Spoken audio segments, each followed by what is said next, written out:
Bonjour à tous et bienvenue dans cette nouvelle émission d'Histoire-Géographie consacrée au Japon. Dans cette émission, nous allons voir en gros qu'est-ce que le Japon. Le Japon, situé en Extrême-Orient, est un archipel qui s'étend sur environ 2000 km du nord au sud. La mer du Japon est le Pacifique et le Japon est très montagneux. La majorité des Japonais vit sur le littoral pacifique Honshu où les densités sont très élevées. Nous nous intéresserons également aux facteurs du miracle japonais. Nous nous intéresserons donc au pays en 1945 qui se retrouve en ruine. Nous verrons ensuite que les Japonais ont une main dévouée à l'entreprise et qu'ils sont très travailleurs. Il y aura donc bien évidemment l'aide américaine, la main-d'œuvre, le dévouement, avec des gens très bien formés, travailleurs, et c'est grâce à tous ces facteurs que le Japon est devenu la seconde puissance mondiale. Le Japon a une armée réduite et l'interdiction de l'arme nucléaire. Cela fait 10 ans qu'il réclamait d'avoir un rôle au Conseil de sécurité. Cependant, le Japon est une puissance militaire mineure ainsi que du point de vue diplomatique. Ce pays vaincu n'a pas droit à l'arme atomique et est sous la tutelle des États-Unis. Il a une petite armée. Nous verrons également quels sont les éléments de la puissance économique. L'industrie japonaise est très puissante, elle est parmi les premiers rangs mondiaux, elle est très variée avec des industries traditionnelles comme la sidérurgie, la construction navale, des industries classiques comme l'automobile et des industries de haute technologie comme la robotique. Nous nous intéresserons également à son commerce avec la balance commerciale qui est très excédentaire. Les principaux partenaires sont d'abord des pays développés. Le Japon, depuis plus de 20 ans, se recentre sur les pays d'Asie-Pacifique, car ceux-ci ont atteint soit un niveau de vie assez élevé, ou soit ont une croissance annuelle forte comme la Thaïlande. L'Asie-Pacifique est devenue un des principaux partenaires commerciaux du Japon. La mégalopole japonaise concentre la majorité de la population et des activités industrielles et culturelles. La région de Tokyo est au cœur de la mégalopole. Le Japon est un archipel très peuplé. En effet, archipel formé de plus de 3400 îles, le Japon domine un territoire beaucoup plus grand que sa simple surface terrestre. Ses limites maritimes légales multiplient en effet sa surface par 12. Le territoire est composé de plaines littorales rares et exiguës, tandis que l'intérieur est dominé par des montagnes élevées. Les 4 plus grandes îles sont Hokkaido, Honshu, Shikoku et Kyushu. Elles abritent la quasi-totalité des 126 millions de Japonais. La densité moyenne est élevée, 355 habitants par kilomètre carré, mais les 2/3 de la population occupent 3% du territoire. En 1945, le Japon est vaincu, ruiné et occupé par les États-Unis. Mais il se reconstruit rapidement. En 1951, grâce à l'aide des États-Unis, il a retrouvé son niveau de production d'avant-guerre. Puis il connaît jusqu'en 1973 la plus forte croissance économique du monde, 10% en moyenne par an. C'est la période dite de haute croissance. La croissance reste forte jusqu'à la fin des années 1980, 5% par an, date à laquelle le Japon entre dans une période de récession. Le Japon est ainsi devenu la seconde puissance économique, la seconde puissance industrielle et la troisième puissance commerciale du monde. La main-d'œuvre japonaise est très efficace et dévouée. Son haut niveau d'instruction lui permet de s'adapter rapidement aux changements technologiques. Les entreprises sont performantes. Les grandes entreprises regroupées dans les conglomérats ou keiretsus investissent beaucoup dans les technologies les plus récentes et la recherche. Des sociétés de commerce spécialisées, les sogo-shoshas, les renseignent sur les attentes des marchés extérieurs et se chargent de commercialiser leurs produits. Les petites entreprises sous-traitantes répondent rapidement à la demande des grandes entreprises. L'État joue un rôle moteur dans l'économie, en particulier à travers le ministère de l'Industrie et du Commerce international, le MITI. Il donne des informations aux entreprises, accorde des aides financières aux secteurs industriels d'avenir, aide la recherche, investit dans les infrastructures comme les ports, les voies ferrées. Ces dépenses sont permises grâce à la relative faiblesse du budget militaire. Donc, les acteurs de la puissance japonaise sont d'abord l'État, le MITI, le ministère des Finances, avec information aux entreprises, aide à la recherche, aide aux secteurs industriels d'avenir, à la coopération entre les entreprises et protection du marché. Ensuite, les entreprises, d'abord les grandes entreprises, associées dans de grands groupes, importance de la recherche, innovation technologique permanente, agressivité commerciale, sogo-soshas. Petites entreprises ensuite, avec capacité d'adaptation rapide. Et ensuite, les Japonais, dévouement à l'entreprise, qui est de plus en plus en recul, haut niveau de formation et valeur importante donnée au travail, de plus en plus en recul également. Le Japon reste une puissance politique et militaire encore secondaire. La Constitution de 1946, rédigée sous l'autorité des États-Unis, en a fait un pays démocratique, mais en même temps limité sur le plan extérieur, avec la limitation de l'armée et de l'armement. Et il n'a donc pas l'arme nucléaire. Il n'est pas membre permanent du Conseil de sécurité, mais devrait bientôt y être admis, et sa diplomatie se calque encore souvent sur celle des États-Unis, qui possèdent des bases militaires dans le pays.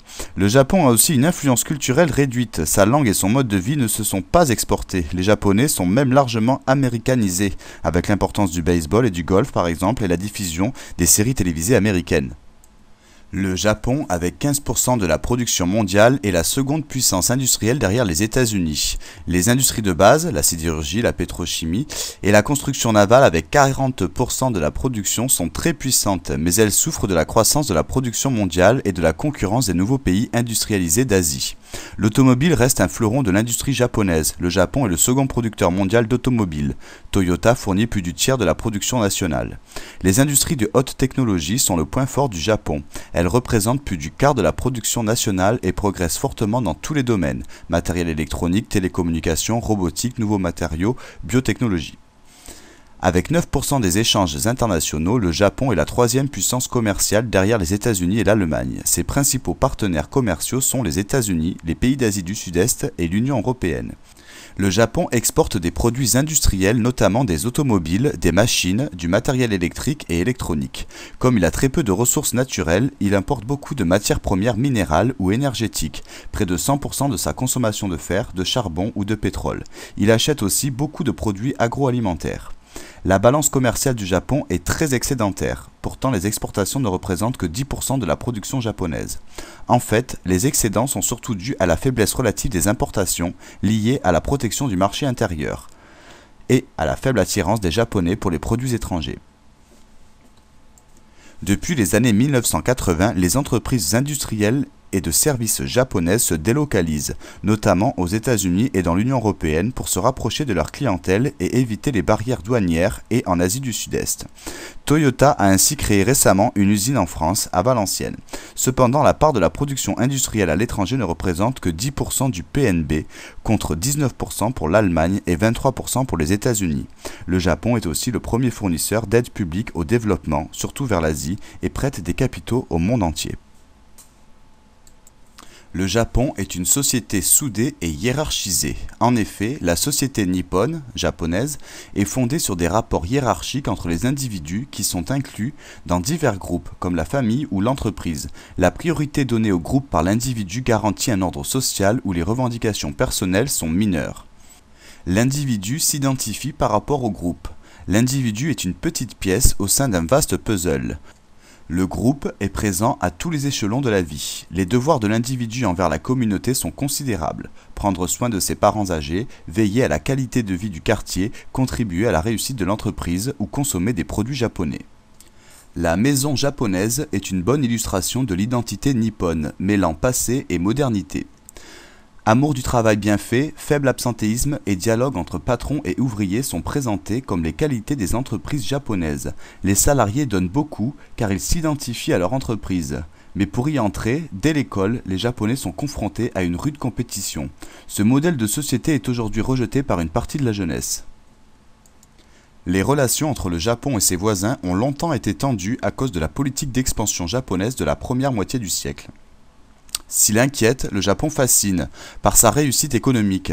Premier pays non occidental à s'être industrialisé, il est apparu comme un modèle de développement à suivre. Les nouveaux pays industrialisés d'Asie, NPIA, ont suivi les mêmes étapes d'industrialisation, de l'industrie textile aux industries de base puis à la haute technologie, et utilisé des moyens proches de ceux du Japon, main-d'œuvre efficace, grandes entreprises, actions motrices de l'État. Leurs économies concurrencent désormais celles du Japon. La Chine et d'autres pays d'Asie Sud-Est se développent à leur tour. Le Japon est au cœur d'une zone en développement rapide. Dans le domaine commercial, les liens du Japon avec les pays de l'Asie-Pacifique s'intensifient depuis les années 1970. 42% de ses exportations et 36% de ses importations sont réalisées avec ces pays. Le Japon leur achète des matières premières et de plus en plus de biens industriels, du fait de leur développement économique. Il leur exporte de plus en plus de ces produits industriels grâce à la croissance rapide de leur niveau de consommation. Les entreprises japonaises investissent de plus en plus dans la région pour profiter d'une main-d'œuvre moins coûteuse, mais aussi parce que ces pays sont des marchés importants, Corée du Sud ou d'avenir. Depuis les années 1990, les entreprises japonaises ont ainsi créé de nombreuses filiales dans l'est de la Chine. Le Japon et l'Asie du Sud-Est ont désormais des économies très dépendantes. Ainsi, la récente crise économique de 1997 en Asie du Sud-Est a réduit les exportations japonaises et entraîné des difficultés pour ses filiales industrielles.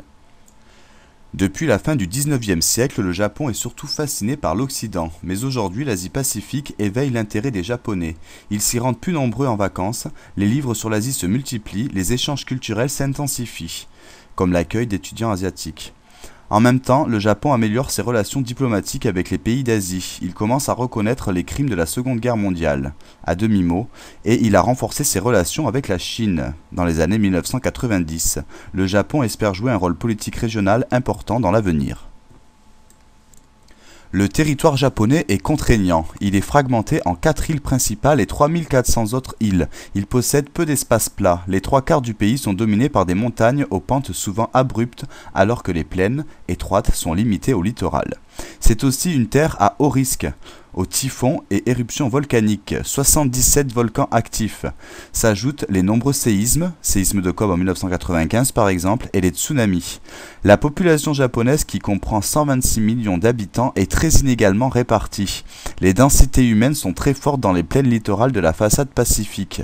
Les villes de cette région sont immenses et constituent la plus grande mégalopole du monde. Le littoral concentre depuis longtemps la plupart des activités économiques du Japon, avec l'agriculture, la pêche et l'industrie. Le Japon est le 3e producteur mondial de produits de la mer et l'aquaculture a une grande importance. Durant la haute croissance, l'industrie s'est développée dans les grandes baies du littoral pacifique pour bénéficier de l'importation des matières premières dont manque le Japon et pour rendre plus faciles les exportations. On y a édifié des terre-pleins pour les usines sidérurgiques et pétrochimiques. Un immense ruban industriel littoral s'est ainsi constitué sur la façade pacifique à l'origine de la mégalopole. Les nouvelles industries de haute technologie qui ont besoin de peu de matières premières s'implantent aujourd'hui dans l'arrière-pays, non loin de la mégalopole. Le territoire japonais est très contraignant, mais peu à peu les Japonais ont réussi à le maîtriser. Les terre-pleins pour les industries, mais aussi de plus en plus pour les activités de services, administration, loisirs, commerce, où les résidences permettent de pallier le manque de place dans les plaines. De grands ouvrages d'art ont été construits pour unir les grandes îles entre elles. Ponts géants ou tunnels sous-marins, le plus long tunnel sous-marin du monde de 54 km relie Honshu et Hokkaido. Enfin, la population est sensibilisée aux risques naturels et les constructions tiennent compte du danger sismique, immeubles bas ou procédés de construction antisismique. Ruban urbain de 1200 km de long au bord de la mer intérieure, la mégalopole japonaise concentre 84% de la population totale, 105 millions d'habitants, et 71% de la production industrielle du pays. Entre ces villes, les échanges d'hommes et de marchandises sont multiples et favorisés par des transports rapides. La mégalopole constitue la région motrice de la puissance japonaise. La première conurbation mondiale, Tokyo, Yokohama, Kawasaki, est le cœur de la mégalopole. Capitale politique du pays, Tokyo monopolise les activités de commandement. Cependant, malgré sa puissance, elle n'a pas le rayonnement de New York. Le territoire japonais est marqué par de très forts contrastes régionaux. Au Japon de l'endroit, ouvert sur le monde et où se concentrent les hommes et activités, s'oppose le Japon de l'envers. La mégalopole, le centre du Japon, appartient au Japon de l'endroit, alors que le Japon de l'envers comprend presque toutes les périphéries. Tokyo appartient aux métropoles majeures de la planète et sa région, le Kanto, est le cœur économique japonais. Cependant, Osaka, second pôle national, concurrence Tokyo depuis les années 1980. Intéressons-nous maintenant au vocabulaire important. Une entreprise sous-traitante, une entreprise qui travaille pour une autre entreprise. Une Sogo Shosha, une société de commerce japonaise. Intégrée à un keiretsu, elle assure la commercialisation des produits. Délocaliser, implanter une usine dans un pays étranger ou une région offrant des conditions de production plus avantageuses. Les industries de base, les activités de transformation des matières premières, raffinage, sidérurgie. Un excédent commercial, des exportations supérieures en valeur aux importations. L'aquaculture, l'élevage des mollusques, coquillages et poissons. Un terre-plein, un terrain artificiel gagné sur la mer par le remblaiement de fonds marins.